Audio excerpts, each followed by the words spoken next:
Hey guys, LootWizard here with another Soulforge video on Gems of War. And so this week we have a new event going on and new things in the Forge, as well as a new legendary troop. I have not taken a look to see what its abilities are, but we'll get into that a little bit later. We can get this legendary troop only with event keys during this week. So if you've been saving up your event keys, now is the time to use them for this legendary troop. But I will give my opinion later once I take a look at its ability and see if it's worth trying to get.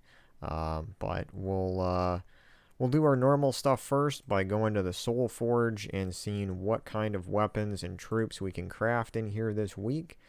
So there's a couple of weapons here that are just, your average generate 6 of a type of 2 different types of gems for whatever ally or kingdom that it is. The edged blade, I'm going to say probably pass on this. It's these types of weapons. There's only a few of them that I really recommend to craft, so I would say pass on this. Ulf's Wolves, this weapon I believe is for the new event. We'll come back and check this out if it's not a part of the new event this week.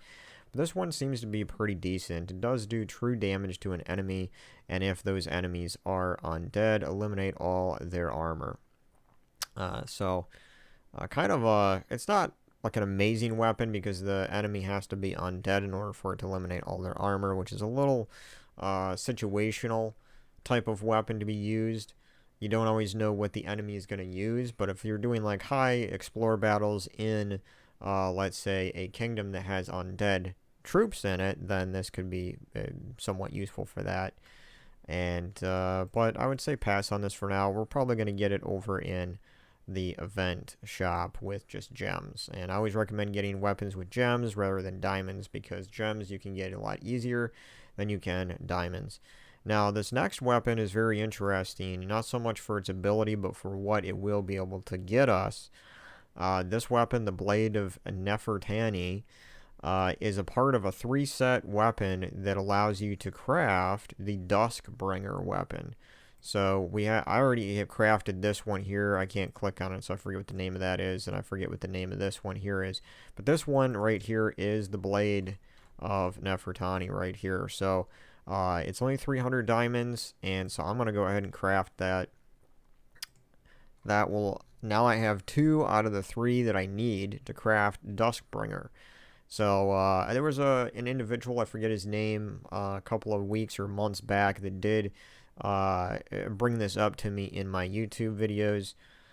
In the comment section, he said that these weapons here can be crafted on the certain week that these weapons are available for. So this weapon here that I just crafted, the Blade of Nefertani, is a part of the whole kingdom event that's going on. So I don't know what kingdom this weapon is. I need to look that up. But whenever that kingdom it comes along for an event week, we should be able to craft this one.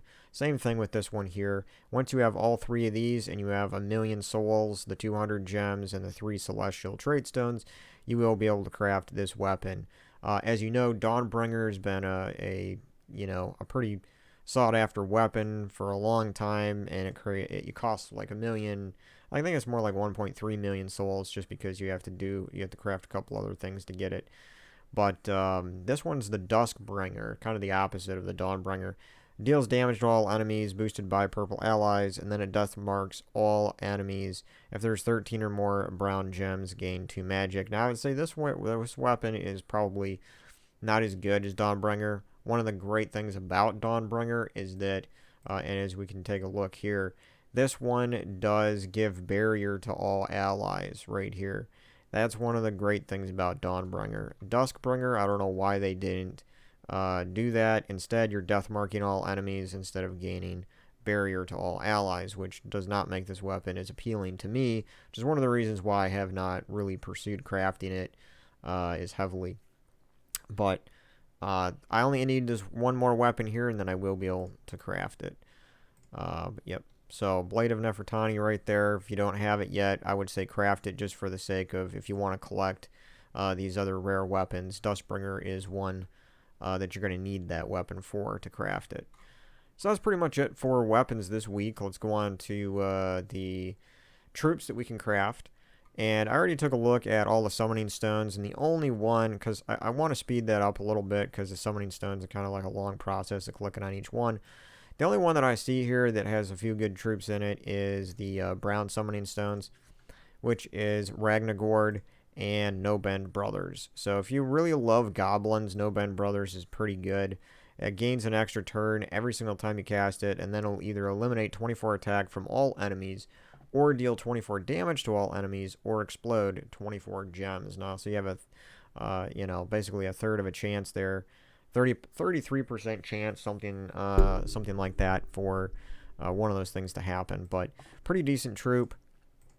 Ragnagord is one of the really good mana generators in the game. It allows you to choose a color that you want to explode, which pretty much guarantees you're going to explode most of the board every single time.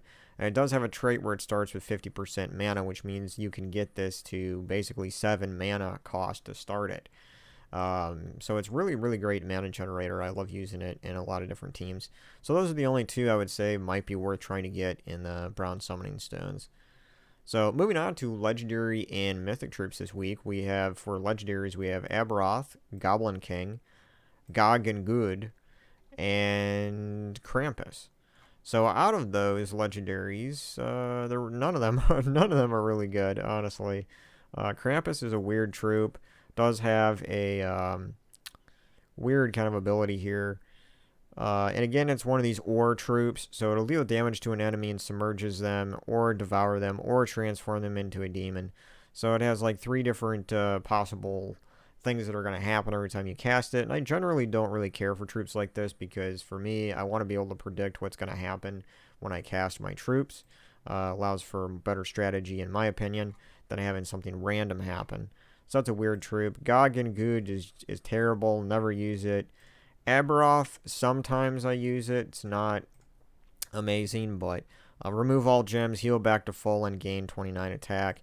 But it does not have any way in its traits to mitigate or, dodge or reduce damage from skulls.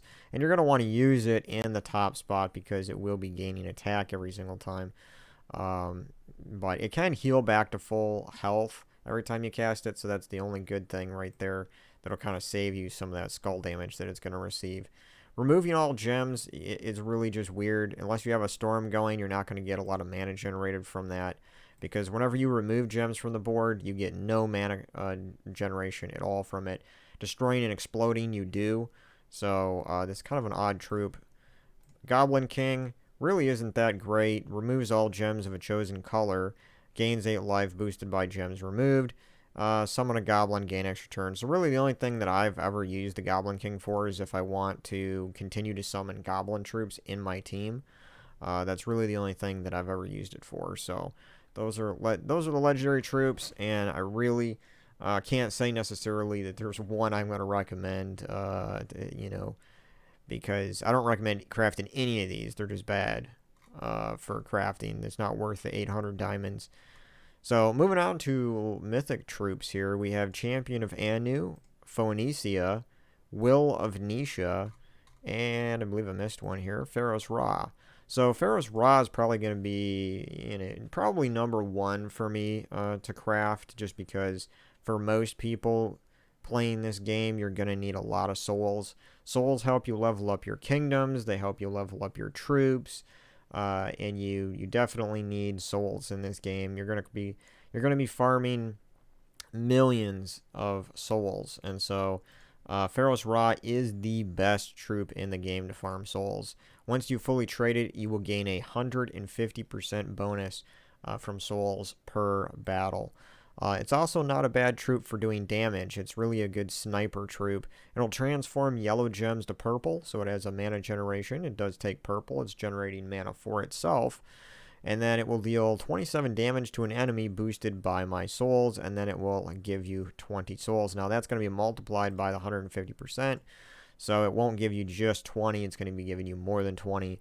But once you get your souls up to the maximum that it can get, this thing will do a lot of damage because it's a 1-to-1 ratio. So let's say if you have a maximum of like 150 souls, it's going to do the damage here, my 27 added to the 150. It's going to be a pretty high damage, but it's only doing it to one enemy, and that's why I called it a sniper troop. So Pharos-Ra is good. Definitely want to craft that as soon as you can for souls. Then we also have Champion of Anu, we have Phoenicia, and Will of Nisha. These are all more or less pretty close to each other. I would say Phoenicia has the most damage potential out of the three, but it's also kind of the weakest in some sense. So Phoenicia is one of these troops that has certain requirements for it to maximize its damage potential. Now, it will deal damage to all enemies, and that's going to happen no matter what here. We have 23 damage to all enemies, but it's boosted by red gems and burning enemies. Now, that's a 1-to-1, so you can, if you have a firestorm going, there could possibly be, let's say 12 to 20 red gems on the board, and that'll give you an extra 12 to 20 damage added to the 23.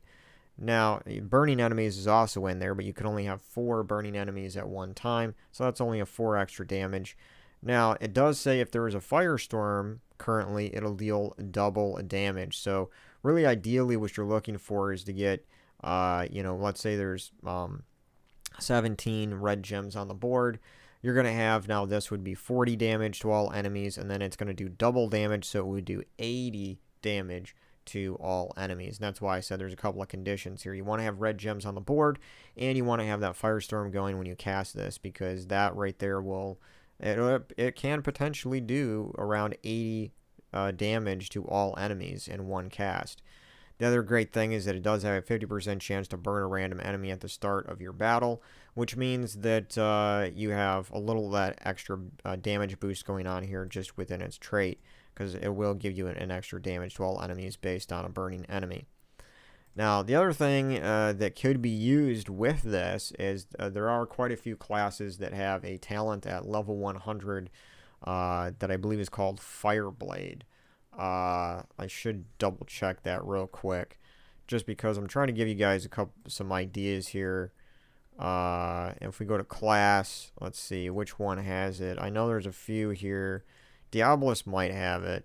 Let's take a look at the talent trees. Yep, it's called Fireblade. Deal triple skull damage to burning enemies. So if you have a class that is at level 100 and has that equipped, and you use, let's go find Phoenicia here again.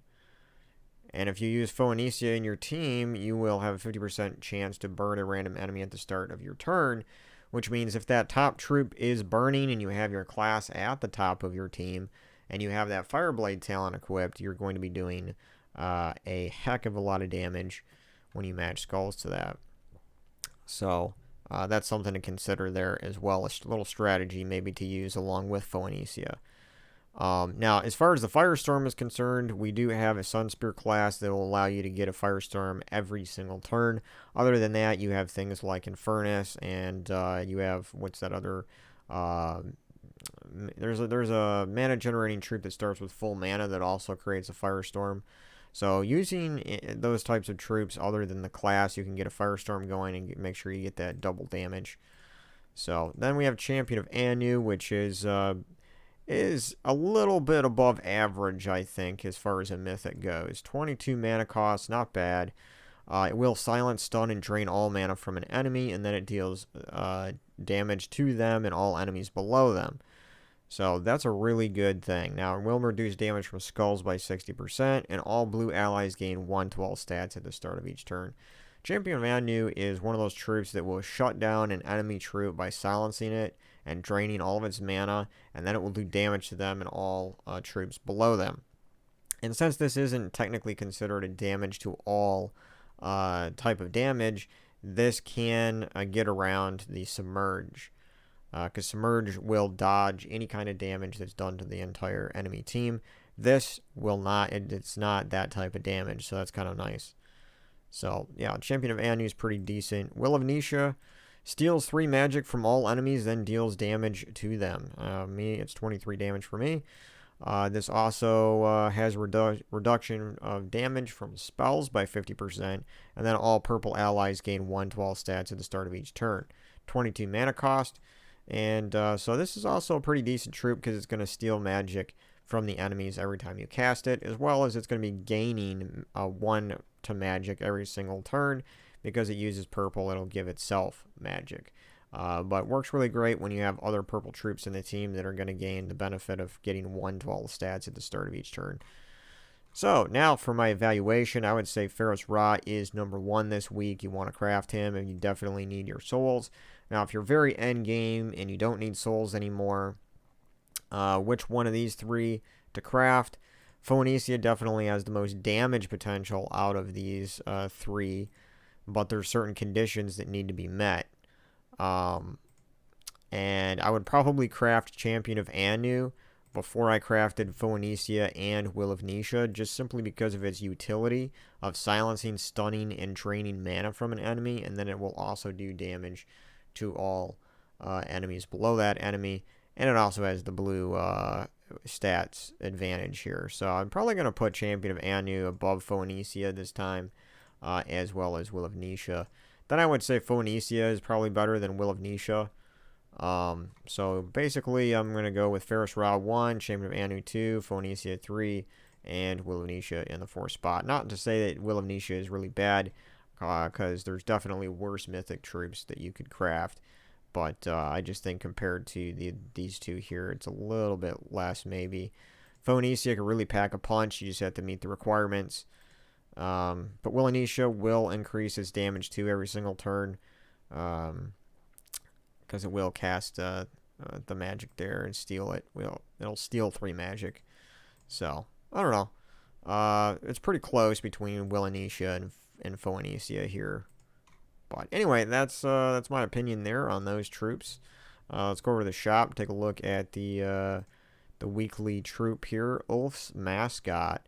And this is a Sword's Edge troop. We will get 1 Arcane Force trait stone when we craft this guy. So I'm going to go ahead and grab me enough to get up to Mythic with it. And let's forgot to take a look at its ability here. It's called Flank Attack. Deal 25 damage to the last enemy. If Ulf Harrigan is on my team, inflict 2 stacks of bleed on the enemy. So nothing really amazing here. I would say just probably forget about that troop. Just grab a couple of these troops.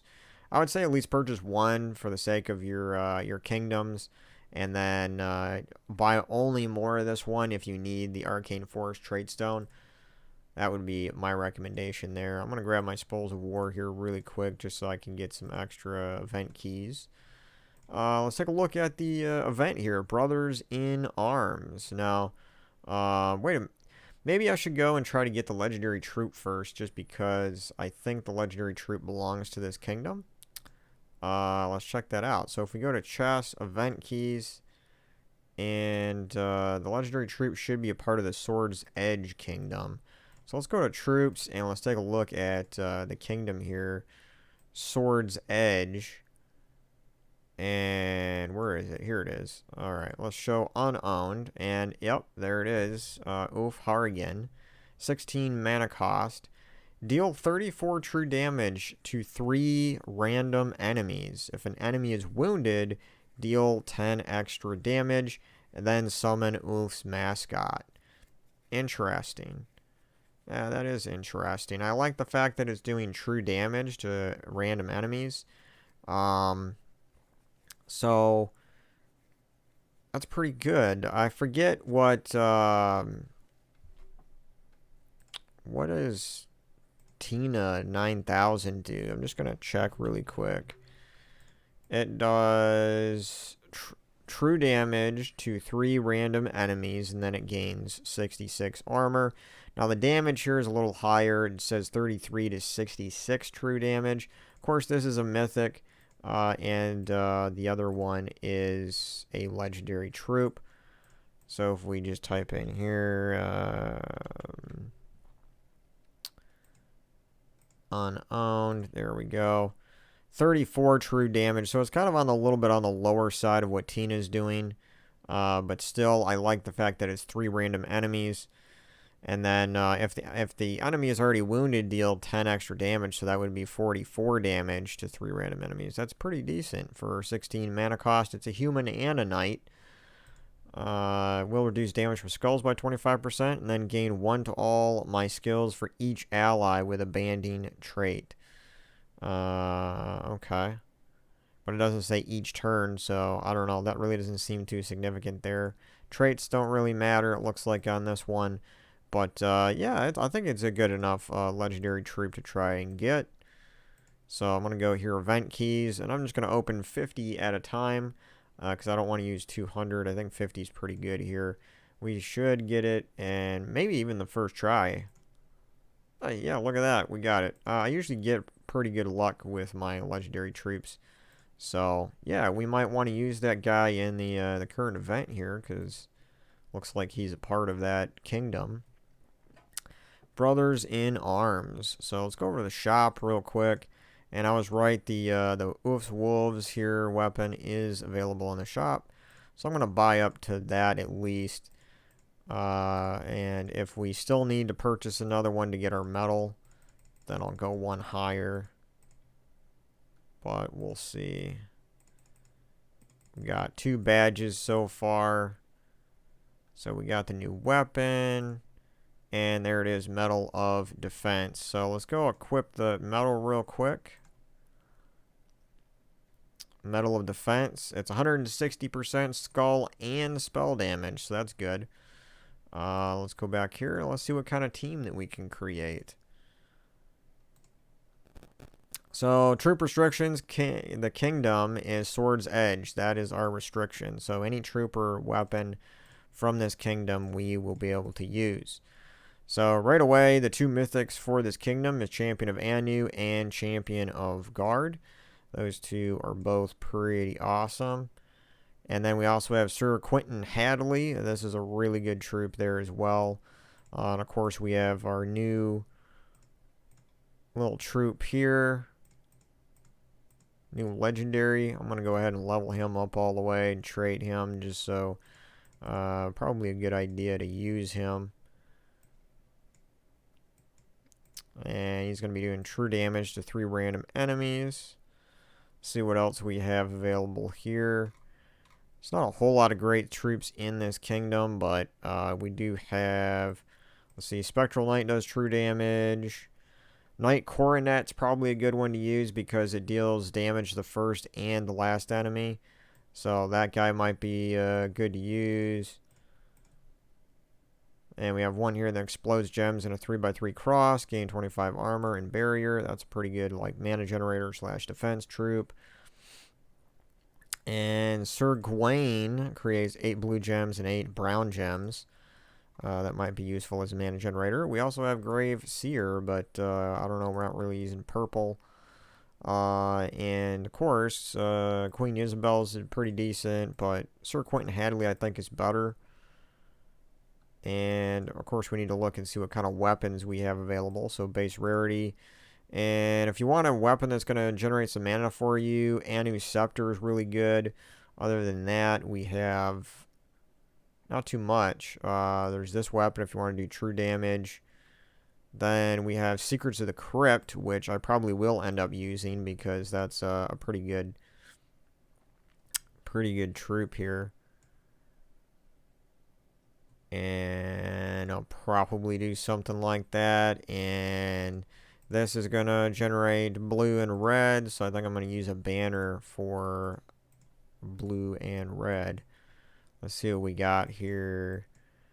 Do I want blue or red to be the primary one? And then we have a negative on the brown there. But let's see.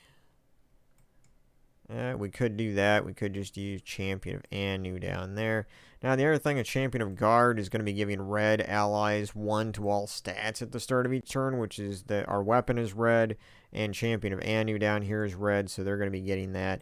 And then this gives blue allies 1 to all stats, so that's going to be giving that troop 1 to everything.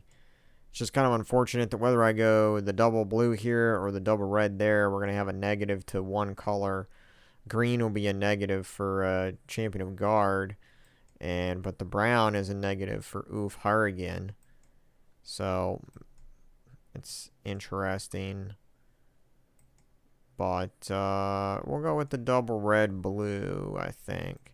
Now, as far as class is concerned, you could really use whatever you want. Totally up to you. You could use the Corsair class if you want to go with a double bonus to blue, which would fill stuff up even quicker. Or we also have, you have your Titan class, which is really good with Lightning Strike. I mean, there's a couple other ones. You could use Sentinel if you want a chance for Barrier every single turn.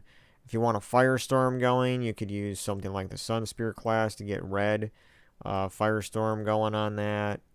There's a lot of different things here that we could do or use.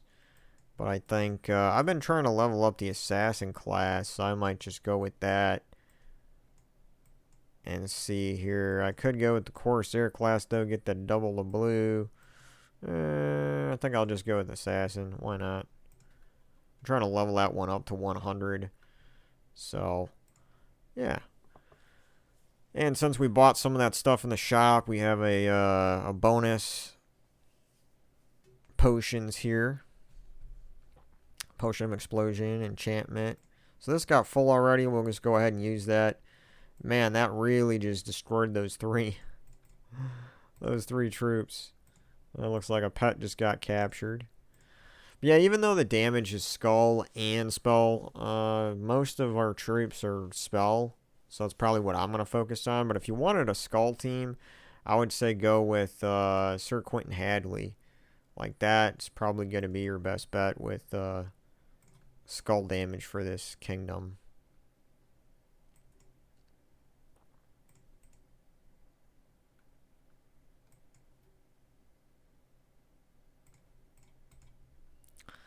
Yeah, it'll take a few battles here for me to get a little bit higher, but I think this team is pretty good.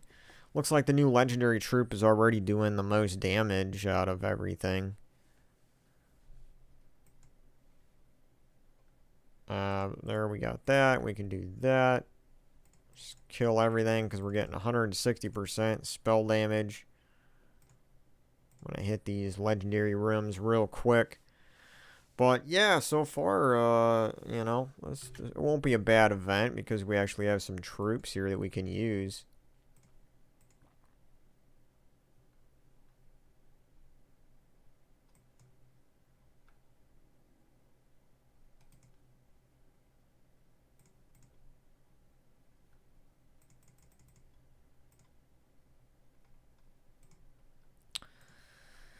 Yeah, and the new legendary troops damage can be boosted every single turn by just having Champion of Anu in your team.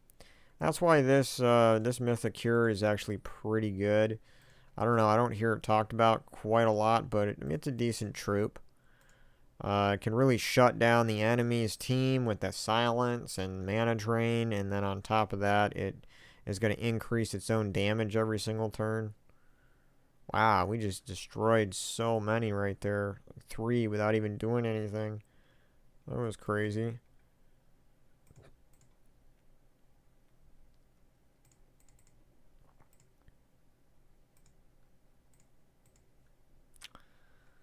Yeah. Let's see. What do we got here? I don't see any 4 matches or anything. We'll do that with the blue.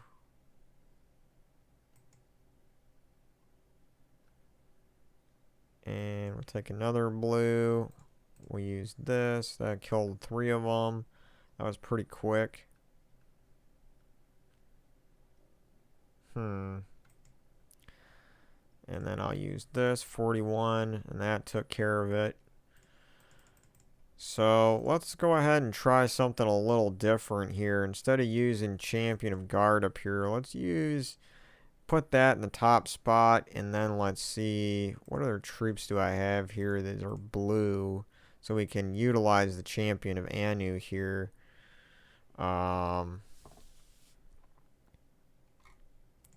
We got this, but that, yeah, I don't really care about that so much. Is there any other blue troops here we could use? Well, there's this one, but we'll have mana blocking going on there. That's just a mana generator. Yeah, I guess we really don't have anything else here that's like really blue.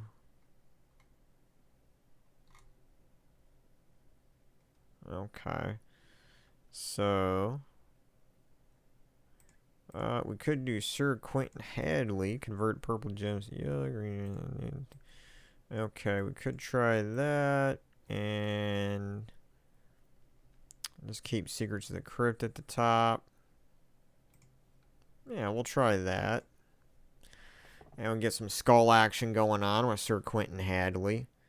And since Sir Quentin Hadley, it has this, all knight allies start battle with 50% mana. And this guy's considered a knight, the new legendary, and Anu is a knight. So that'll help get those two troops powered up quicker. Which is definitely a good thing.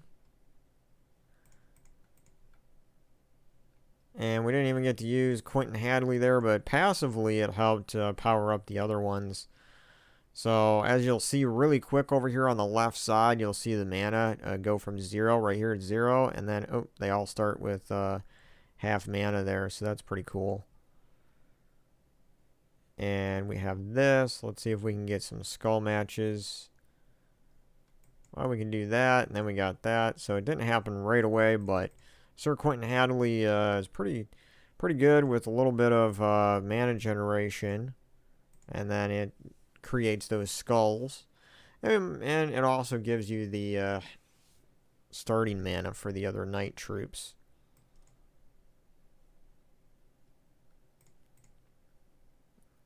Wow.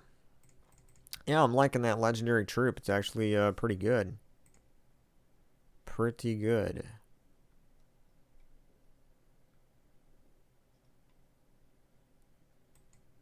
Grab that. We'll do this. And then, yeah, we got 3 left. Let's see if this kills them all. And it does. So, wow, the new legendary is packing a punch. So, I'll do a couple more here. And then it's probably about time to end the video because we're going on like a half an hour. And this is already powered up. Killed 3 of them. Let's try this. Almost killed that guy. 1 health left. Wow. Well, this should definitely kill him.